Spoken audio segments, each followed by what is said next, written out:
इससे पहले हम लोगों ने ऑप्टिक्स ऑफ लाइट हम लोगों ने डिस्कस किए थे।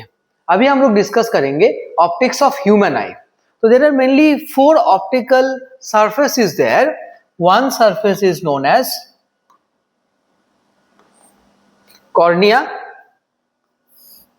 second is pupil, lens and the retina. Cornea is the first surface where the light rays are going to hit. Cornea में जाके लाइट रेस पहुंचेंगे। ओके, प्यूपिल क्या करेगा? प्यूपिल अमाउंट ऑफ लाइट रे जो है उसको कंट्रोल करेगा। प्यूपिल का काम क्या है? Control amount of light, amount of light. Lens क्या करेगा? लेंस फोकसिंग के लिए हेल्प करेगा, आइदर एकोमोडेशन करेगा या तो नॉन एकोमोडेटिव स्टेट पे रहेगा। ठीक है। रेटिना क्या हो रहा है? रेटिना मेन पोर्शन है जहां पे जाके लाइट रेस पहुंच रहा है। ये रेटिना है जहां पे जाके लाइट रेस पहुंच रहा है। तो हम लोगों का ये 4 जो मेन सिस्टम है हम लोग इसको एक एक करके डिस्कस करेंगे। ठीक है। Cornea is a highly transparent. Cornea कैसा होता है? कॉर्निया जो कांच होता है, जैसे कांच पूरा मतलब एक साइड से दूसरा साइड दिखता है, ऐसा कॉर्निया का स्ट्रक्चर होता है। Cornea is a highly transparent structure. Cornea का जो सेंटर होता है उसका थिकनेस कितना होता है? थिकनेस होता है 0.5 mm। Centre of the cornea में सबसे थिनेस्ट होता है और धीरे धीरे क्या होता है, जब साइड में जाना स्टार्ट होता है कॉर्निया का थिकनेस इंक्रीज होता है पेरिफेरी में जाके। The radius curvature having value approximately 7.7 mm anterior and posterior कितना होता है? 6.8 mm पोस्टीरियरली। ये सारा वैल्यू हमें याद रखना है क्योंकि इसी सारा वैल्यू को एग्जाम में क्वेश्चन में आता है कि what is the posterior radius curvature value for cornea। तो हम लोग लिखेंगे 7.7 mm। और is anterior, then I will write anterior के लिए 7.7 लिखेंगे, पोस्टीरियर के लिखेंगे 6.8। तो कॉर्निया का पावर कितना होता है? कॉर्निया का पावर अप्रोक्सीमेटली 43 डायोप्टर होता है। हमें पता है कि पूरा जो आई होता है उसका पावर होता है 60 डायोप्टर। तो इसमें से मेजर पार्ट या 2/3 ऑफ द पार्ट कौन कैरी कर रहा है? Cornea itself. ठीक है। और बाकी कौन सा हिस्सा कैरी कर रहा है?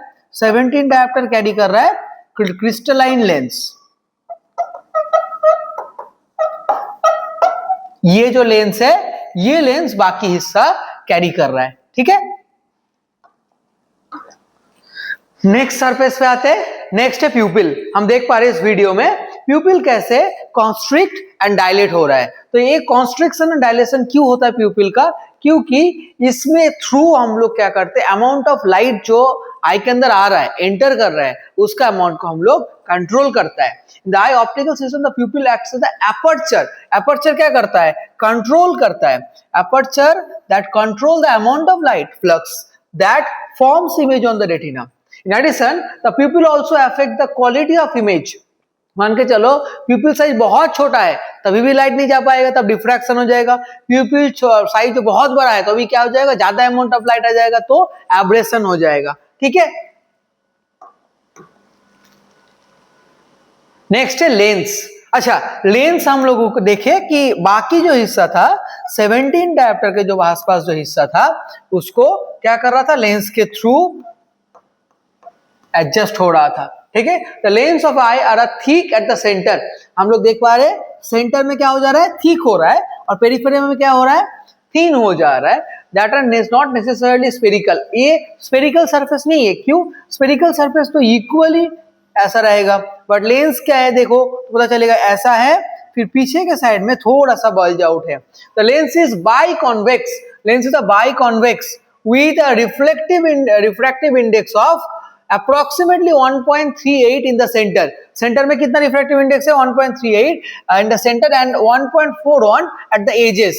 तो हमें अगर एग्जाम में पूछा गया which ocular structure is having highest refractive index, किसका सबसे ज्यादा रिफ्रैक्टिव इंडेक्स है आई के अंदर में, तो हम लोग क्या बोलेंगे? लेंस। क्यों? क्योंकि इसका 1.41 रिफ्रैक्टिव इंडेक्स है। ठीक है। The eyes can adjust the shape by the action of ciliary muscles। तो ciliary muscles इसके साथ लगा हुआ है, ये वाला ciliary muscles जो लगा हुआ है इसमें, तो क्या कर सकता है वो ciliary muscles? ciliary muscles अपना शेप को चेंज कर सकता है। मतलब इसमें इसके थ्रू आ सकता है, इधर आए तो क्या होगा, लेंस का जो जॉन्यूल्स होगा क्या हो जाएगा, रिलैक्स हो जाएगा, तो क्या हो जाएगा, लेंस थिक हो जाएगा और ज्यादा। ये चीज हम लोग देख सकते हैं। इस फेनोमेना को क्या बोलते हैं हम लोग, एकोमोडेशन बोलते हैं, इसको हम लोग एकोमोडेशन बोलते हैं, ठीक है। Retina, the retina is the light sensitive portion of the optical eye. हमारा इससे पहले जो भी मतलब स्ट्रक्चर था उसमें कोई लाइट सेंसिटिविटी था नहीं, क्योंकि उसके अंदर जो लाइट सेंसिटिव सेल्स होता है वो नहीं है, बट रेटिना पे लाइट सेंसिटिव सेल्स है, जहां पे जाके इमेज फॉर्म हो रहा है। It is a connection to the brain through the optic nerve. तो हमें पता है ये जो स्ट्रक्चर है, ये पीछे वाला क्या कर रहा है, यहां से जाके मान के चलो ये ऑप्टिक नर्व है, जाके ब्रेन से जाके कनेक्ट हो रहा है, जाके ब्रेन से कनेक्ट हो रहा है, ठीक है। तो यही जो हिस्सा है इसको ऑप्टिक नर्व बोलते हैं। इसके साथ किसका अटैचमेंट है, ये रेटिना का अटैचमेंट है। रेटिना पे क्या हो रहा है, रेटिना में इमेज फॉर्मेशन हो रहा है, ठीक है। It is made up of cones and rod cell. Retina में कौन सा सेल प्रेजेंट है, cone cell and rod cell. अच्छा, कोन सेल क्या करता है, सी से याद रखना, colour vision, C for cone, C for colour vision. Colour vision के लिए रिस्पॉन्सिबल कौन सा होता है, कोन सेल। रॉड सेल क्या करता है, नाइट विजन के लिए यूज होता है, या जब लाइट कम होता है उस टाइम के लिए यूज होता है, ये यूज कर सकता है। ऑल द कौन सा सेंसिटिव टू द विजन और higher light and they can distinguish colour. हाँ देखो अच्छे से, ये जो कलर है डिस्टिंग्विश कौन नहीं कर सकता, रॉड, बट कलर डिस्टिंग्विश कौन कर सकता है, कौन कर सकता है। जैसे हम लोग बताया पहले ही, कौन मतलब कलर विजन, रॉड मतलब नाइट विजन और डीम विजन के लिए यूज होता है। अच्छा, ये हम देख पा रहे हैं कि ये जो सेल है उसको कौन सेल बोलते हैं, और दूसरा जो सेल है जो कलरलेस है उसको रॉड सेल बोला जाता है, ठीक है।